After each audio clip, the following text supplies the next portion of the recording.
Today's daf we're going to be learning is Moed Katan Daf Tet Vav. Today's daf is sponsored by Terry Kravosha and Rabbi Chaim Herring in honor of the birth of their granddaughter, Early Nessa, named after Terry's father, Nachum Meir. May she bring light to the world as her Saba Rabba did. Masal Tov. Today's daf is sponsored also by Katriella Friedman in loving memory of her father, Tzvi Stein, on his 30th yurtzeit on Shabbat. You taught us in Yiddish that you can't dance at every wedding. So learning Ema Arvim Simcha V'Simcha took on special meaning. Be present and approach each moment with gratitude and joy. Today's daf is sponsored by the Tannenbaum family in loving memory of Briana Bracha Bat Aryeh Yaakov Verina, Briana Greenberg, a dear friend to so many, a model of Ahavat Torah, a young woman who was plucked away from us a few days ago at too young of an age. The juxtaposition of Simcha and Avelut in Moed Katan feels particularly poignant at this time. May our learning be a zchut and aliyah for her neshama, Yehi Zichra Baruch. Okay, we're going to get started now with our daf. We are starting at the bottom of Yud Dalet Amud Bet. The structure of today's daf is very simple.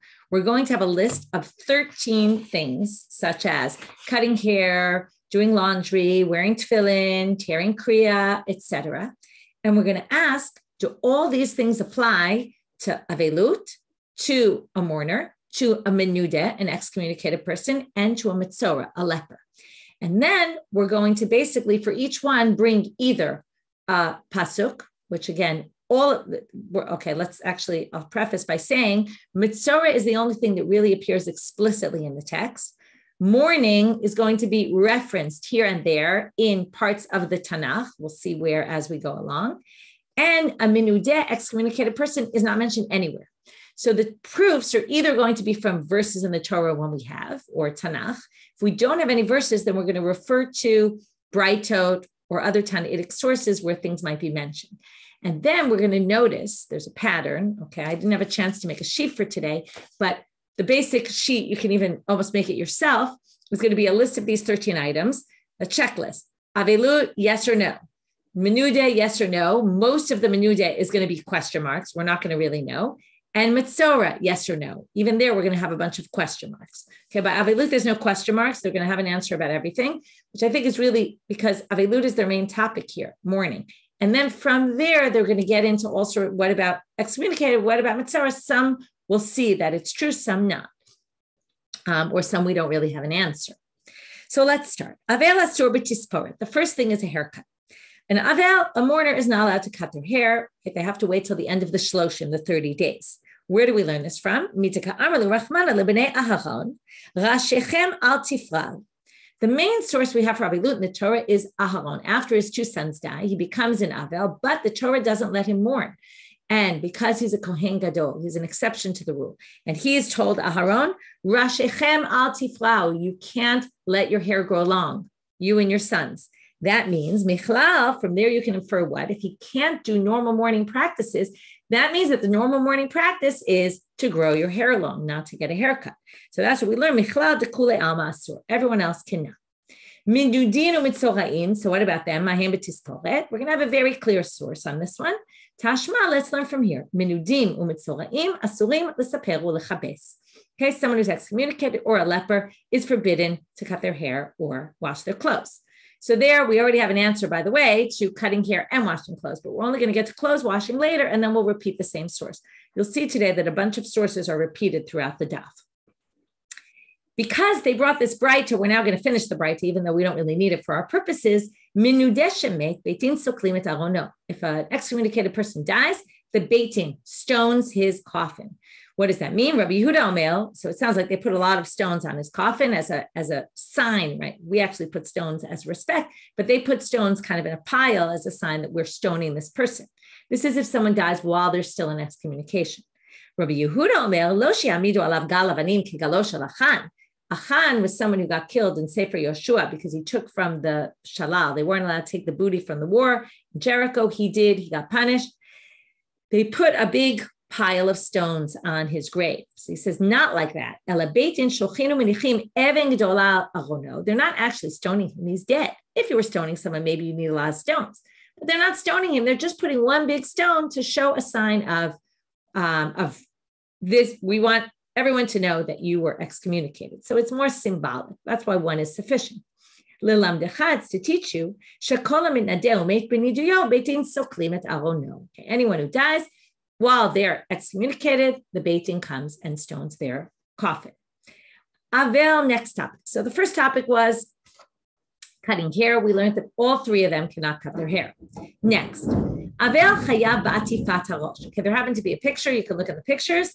But the main thing here to understand is they did some sort of, the picture shows one way. It's not exactly clear how, but they did some sort of hair covering that kind of surrounded a bit of their face. It got maybe up to their mustache somehow. We'll see in a minute that it comes from a pasuk referring to a mustache.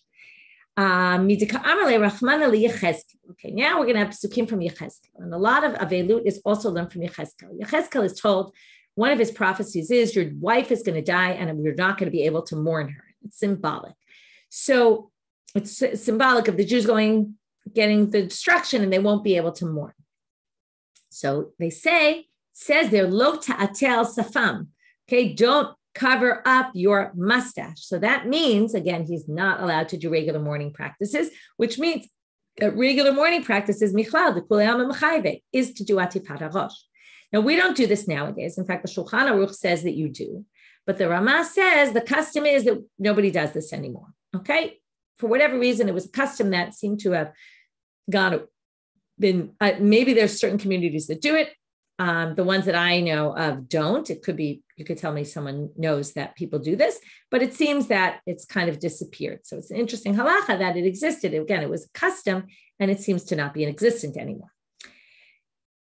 Menude, ma'u ba'atifat harosh, right? The structure is going to be very, very clear. Avel, menude, mitzora. Order is always going to be the same. So what about someone who's excommunicated? Does he have to cover his hair? Amar Rav Yosef, Tashma, let's learn from here. V'hen mitatfin v'yoshvin kiminudim u'chavelim ad shiyachamu alehem min hashamayim. Okay, this is a source in Ta'anit. There we talk about when, if you remember in Ta'anit, for those who learn, there were 3 sets of fasts. And on the last set of fasts, if there's no rain, you institute all these fast days.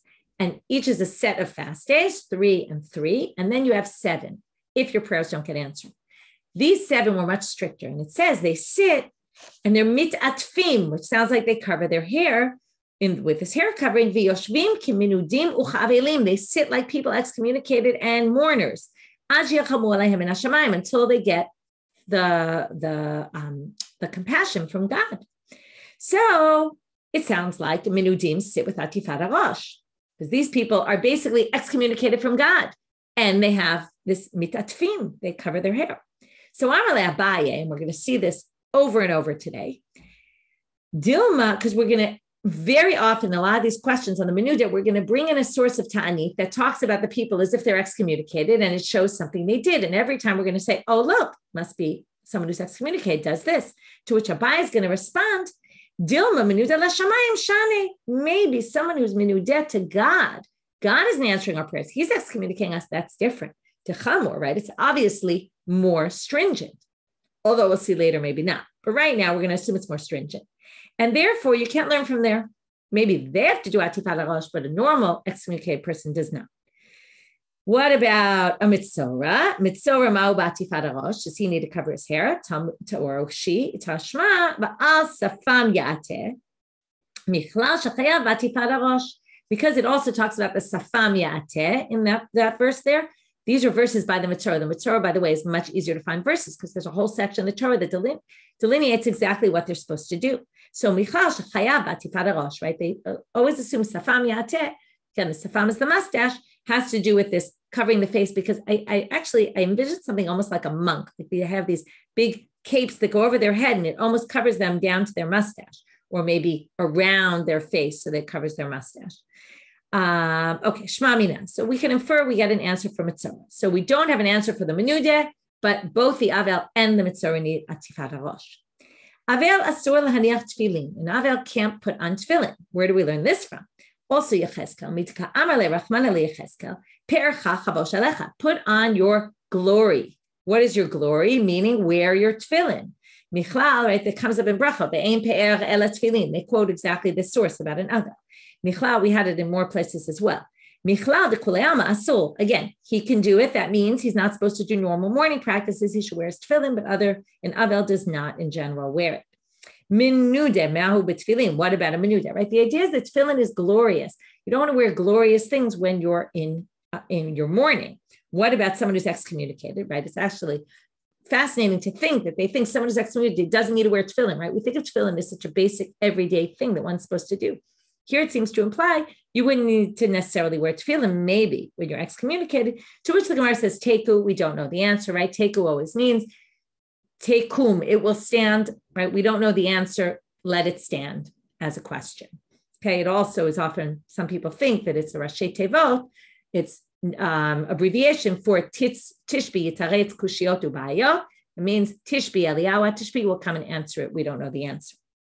Mitzorah, Ma'u B'tfilin. So they say, Tashma, let's learn from here. V'hatzarua, we learned this already. V'hatzarua, and the tzarua comes l'rabot Kohen Gadol. Comes to include a Kohen Gadol, could be a leper. And then what does it say? B'gadav yufrumim. What does that mean? Sheyu makura'im. He has to tear his clothes. We'll get back to that when we get to Kriya. You have to tear your clothes when you're in Mitzorah. V'rosho yeh parua. And as we're quoting this long source, even though we haven't yet gotten to the part that's relevant, Rosho yeh parua means you have to grow your hair long. Ein priya el gidul se'ar. That's what it means. You have to grow your hair long. Divrei Rabbi Eliezer. Rabbi Akiva omer, ne'emra v'aya berosh, v'ne'emra v'aya bebeged. Because it says b'gadim yufrumim and both of them have the word yihiyah, will be. What does that show? We're going to compare them because the same word appears by both the beged and the head. Okay, the clothing and the head of the person. So it says havaya berosh, it says havaya by the beged, by the clothes. Ma havaya amura bebeged davar shechutz migufo. Just like the beged is something exterior to his body, because that's what a beged is. Af havaya berosh, right? Normally we're thinking of the hair. The hair is part of his body. We must say the havaya barosh includes something shedavar shachutz migufo v'lachem. What's it coming? Therefore, what's it coming to teach you? Tefillin. You can't wear tefillin when you're a mitzorah. It's coming to tell it. Leave your hair, let it grow long, and don't put your tefillin on. But the Gemara said, right? And my lava tefillin, is it not talking about tefillin? What else would be on your head? It's external. To which the Gemara says, no. Amar papa al kumta v'sudara. Could be your kumta. So a term from the army. They wear those berets. It's kumta and a sudal. These are fancy head coverings that they would wear that were respectable. And the point is a leper can't wear them. So it doesn't necessarily mean a leper can't wear tefillin. So we're left with the question. We don't know about the leper wearing tefillin, and we also don't know about an excommunicated person wearing tefillin. Avel asur b'she'elat shalom. And Avel can't ask somebody how they're doing. Here's a bit of a strange one, because in general, we've been learning from Yechezkel, whatever he's told to do, it's the opposite, because he's told he can't do avelut. For whatever reason, in this case, they say, no, he's told to be silent. From there, we learn you have to be silent. And therefore, you can't ask how someone's doing. What about an excommunicated person?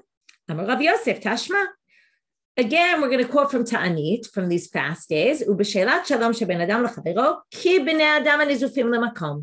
You're not allowed to say hello to your friends, right? Speak and ask how they are, like people who are excommunicated from God. Nizifa, right, is a language of excommunicated.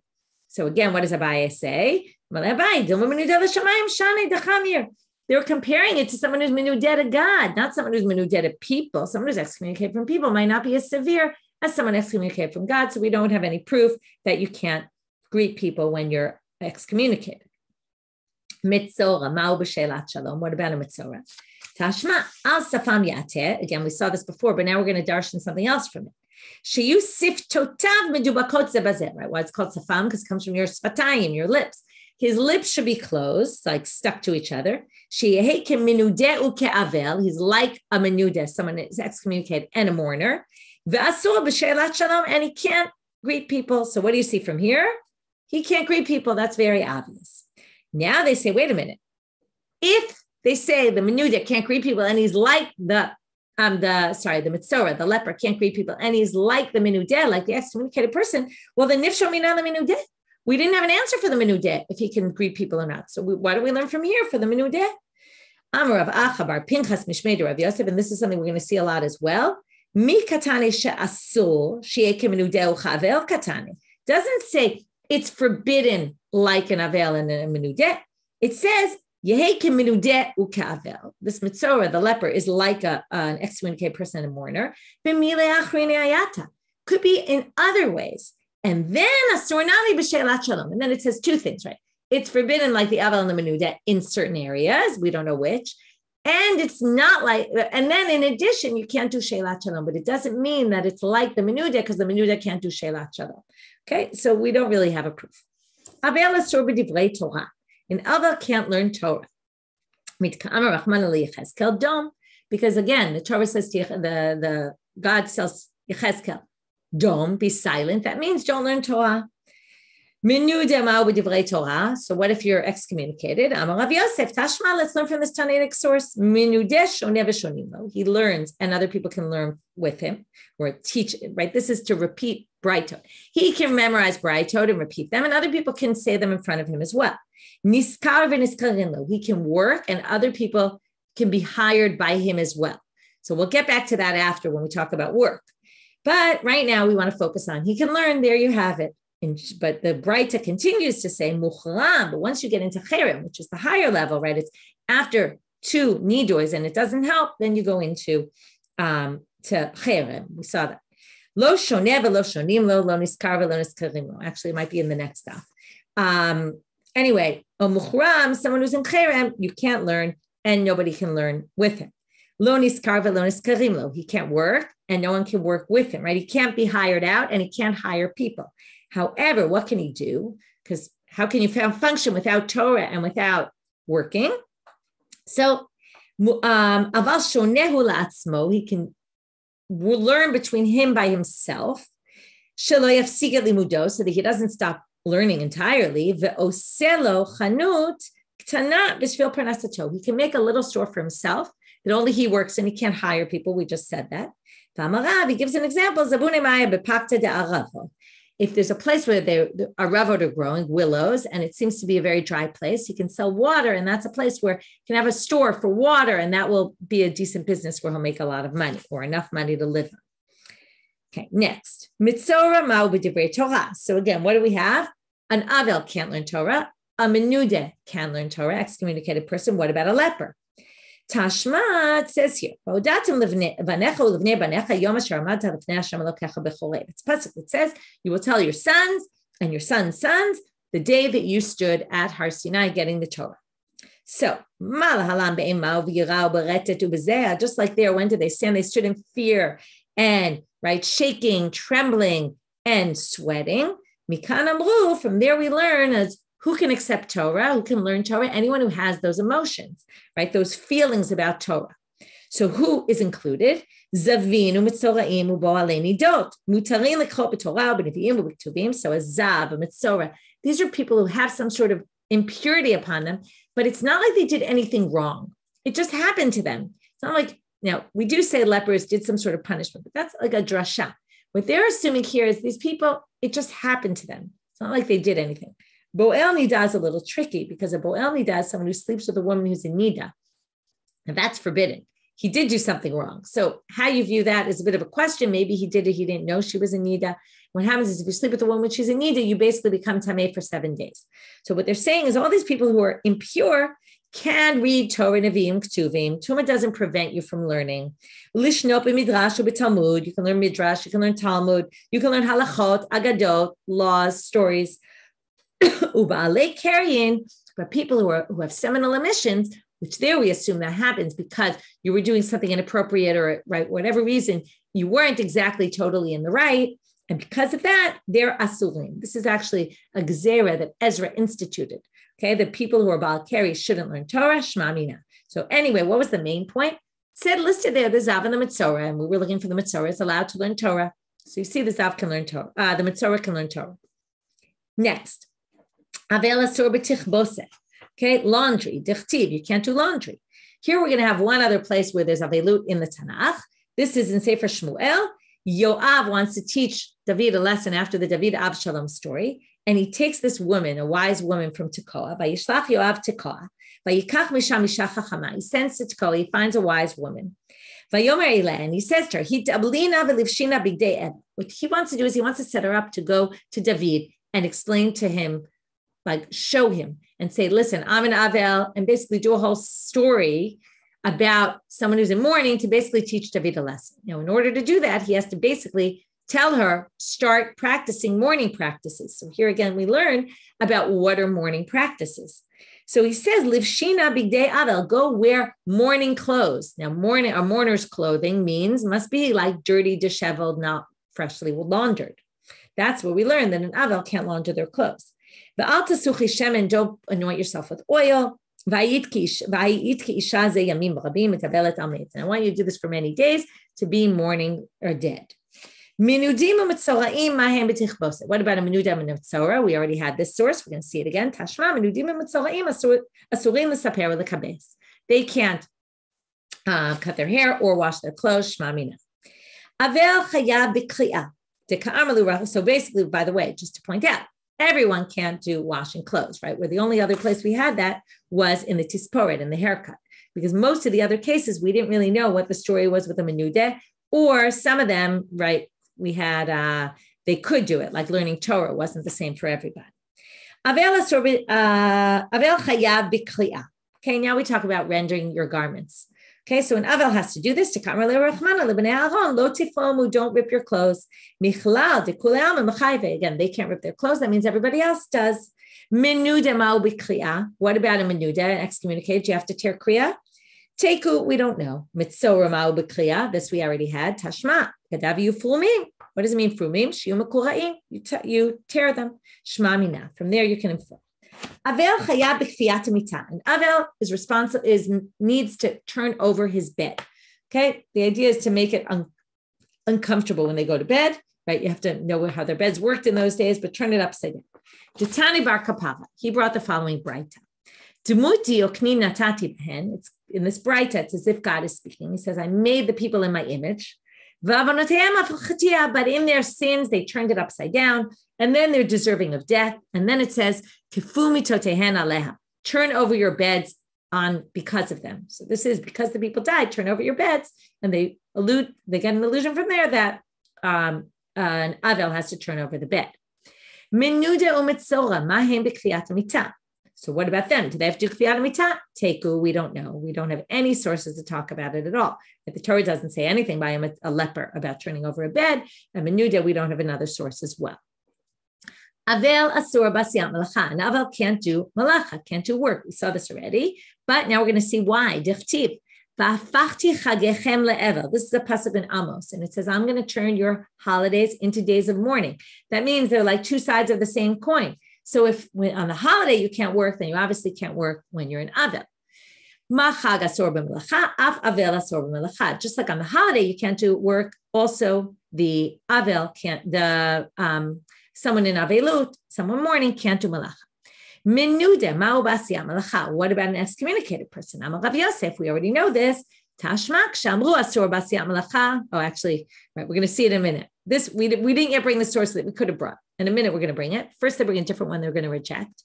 Rav Yosef says, when I said it's asur b'malacha, now this is again talking about ta'anit on the fast days. When I said you can't do malacha, lo amru ela b'yom, aval b'layla mutar. Right? They only meant during the day, but at nighttime they would be able. So on those 7 extra fast days that they institute at the end of the sets of fasts, you can't work during the day, but you can work at night. And this is the key line. And this is the same thing you see by excommunicated person and avel. That means they can't do work. Okay, they're focusing on the work part, the not working part, not on the night, daytime distinction. My lavakuhu, does it not mean when it says at the end of that, does it mean specifically this? To which the Gemara says, lo, ash'ara. No, there's a whole list of things there. And just like menuda and avel is not referring to specifically this point, it could be referring to something else. And we're going to keep doing this, keep quoting parts of this source and keep quoting. And likewise, it's for avel and menuda. And each time we say, oh, it wasn't referring to that, it was referring to others. What in the end it is referring to, we don't really know. But there were other things listed there, like shoes, not wearing shoes, and washing. The problem is we're going to keep going through the list and saying, oh, no, it didn't mean that. It meant something else. So either these sources don't work with each other, and it didn't mean one of them, it meant one of them, and they don't all work together. Anyway, I'm raising it as a bit of a question. Avel asur b'rechitza. And Avel can't wash their bodies. Dichtiv, ba'al tasuchi shemen. This is again a quote from the wise woman in Tekoa who did the mourning. you can't put on oil. Now, what does that have to do with washing? Well, rechitza bichlal sicha. It's anointing, we're putting oil on is like a type of washing. So it's all one and the same. Menuda ma'u b'rechitza. So what about an excommunicated person? Amar Rav Yosef. Oh, sorry, I skipped a line. This is critical. Rav Yosef brought a proof about asiyat malacha for a menuda. And then we rejected it because we said that doesn't prove anything. And then they brought the source that we saw earlier. Tashma, menudeh shonet v'shonim lo niskar v'niskarim lo shma mina. So you see, he can go to work. He can work for someone. He can hire people also to work for him. Mitzorah ma'u b'asiyat malacha teku. We don't know about the leper.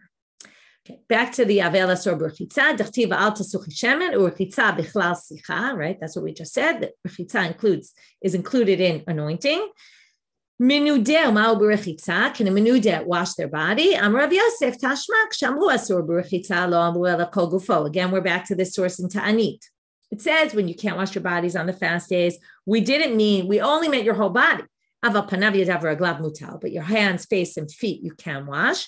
And then it says, right, and all this you find menuda and avel, which sounds like you can't wash your body. But my lavakulu, right, is it not referring to everything? To which the Gemara rejects and says, lo, ashara. No, it's actually referring to the extra things, the other things, not specifically the washing, in which case you can't prove anything about a menuda and washing. Mitzorah ma'u b'rechitza. What about a leper? Teku, we don't know. Avel asur b'nilata sandal, and Avel can't put on leather shoes.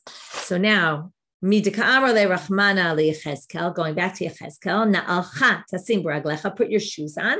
Michlal dekulei alma asur, again, you infer from what Yechezkel does, right? The opposite is what normal Avelim do. Menuda ma'u b'nilata sandal, can you wear shoes if you're excommunicated? Amar Rav Yosef tashma. Again, we're going to quote a source from Ta'anit, and then eventually we're going to reject it in the same way. When they said about these fast days, you can't wear shoes, lo amru ela be'ir. They only meant when you're in the city. Aval b'derech, where you really need shoes to wear, mutal, you can. Ha ketzad, how does this work? Yatsa l'derech noel. Nichnas la'ir choletz. When you go on the path, you take them off. And when you get into the city, you put them on. When you get into the city, you take them off immediately. Now, here, that's not so important. The key part is, right? And this is what you see by menuda and avel. So again, my lavakulu, does that phrase not refer to the whole thing? Lo, ashara. No, you could say it's referring to only part, in which case we have no answer about the menuda.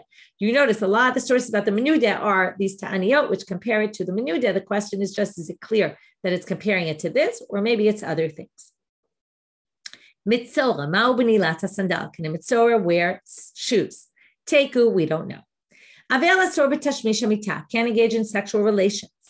Dichtiv, vayinachem David. One more source in the Tanakh about mourning. David and Bathsheba, their first child dies, and there it says, vayinachem David et Bathsheba ishto vayavo eleha.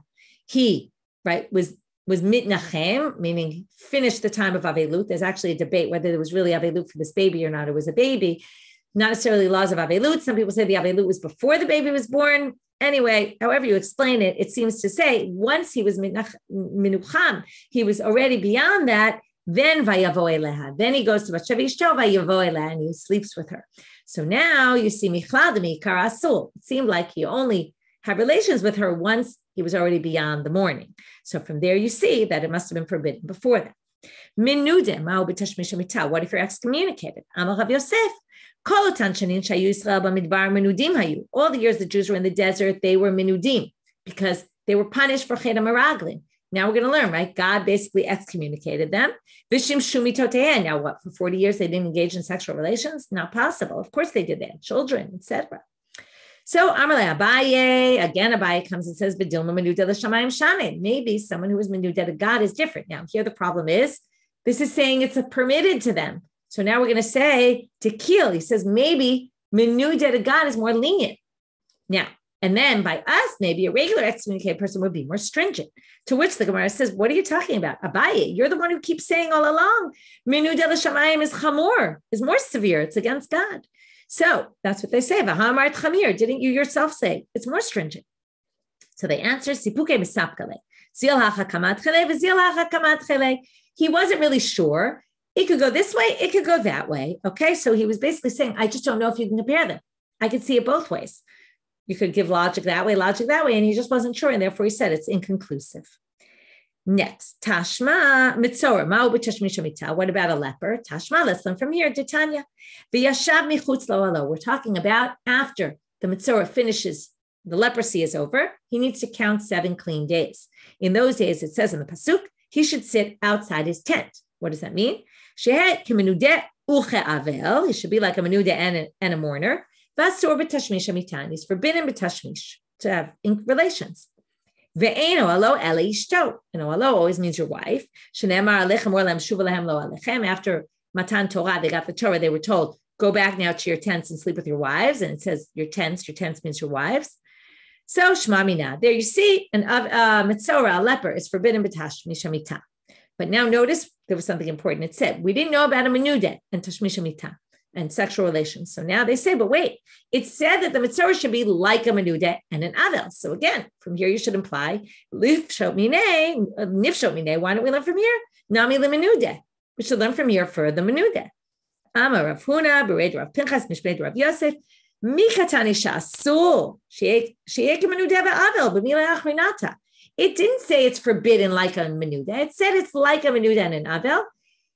Maybe it's like a menudeh and an avel in other areas, right? You could see this mantra coming up and over again. V'asur nami b'tashmisha mita. And in addition, and that it's like them in certain ways, and then it has something additional that it's forbidden b'tashmisha mita, but not necessarily like the menudeh. Yes, like the mourner, but not necessarily like the menudeh. So we can't really infer. Last question for today. Avel doesn't send korbanot, meaning if you want to bring a sacrifice, you can either bring it yourself or you could send someone to bring it on your behalf. And Avel can't do that. Why? Titania, Rabbi Shimon Omer, shlamim. It's called a korban shlamim. What does shlamim mean? Bizman shu shalem, when you're feeling at peace. The lo bizman shu onen, and not when you're very sad. Okay, so you can't bring a korban when you're in a sad state, even sending it with somebody else. Menudeh, what about an excommunicated person? Ma'u sheyishlach korbonotav. Amar Rav Yosef, Tashma, listen from here. Kolotan shanin sheyusra b'midbar, minudin hayu v'shulchu korbonotehem. Again, we're going to prove from the desert. They were minudim, and yet, right, from God, and yet they sent their sacrifices. Again, comes Rabbi, Amar le'Abaye, v'dilma menudeh l'shamayim shani dekil. But someone who's menudeh to God might be different and more lenient. So the Gemara says, Kil, v'hamart chamor. How can you all of a sudden say it's weak? It's less stringent. Didn't you say before it's more stringent? Right? It was just a way of rejecting and saying, I don't know which way it goes, but it's not necessarily the same. Mitzora, and we won't actually get the answer today. It'll be in tomorrow's daf, but can a Mitzora send his sacrifices? Tashma. We're now quoting psukim from Yechezkel Mem Daled, which are referring to Tum'at Meit, to someone who is impure to dead people, which is not our topic, right? We're talking about a leper, but you'll see in a minute that they connect it.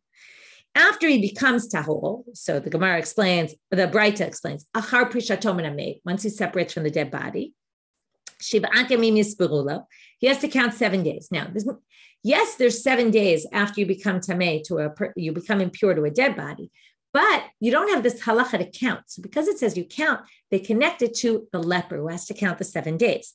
Elu shivat yemei sfiro. Uvayom ba'ol hakodesh al hachatzer pnimit l'sharet b'kodesh yakliv chatatot. Pasuk then continues. It says, and on the day he comes to the kodesh, to the inner sanctuary, to serve in the sanctuary, he brings his chatato. Zo aseri da'ifah shelo divrei Rabbi Yehuda. We'll leave this for tomorrow. We will explain it then. Have a great day, everyone. We'll pick up class tomorrow.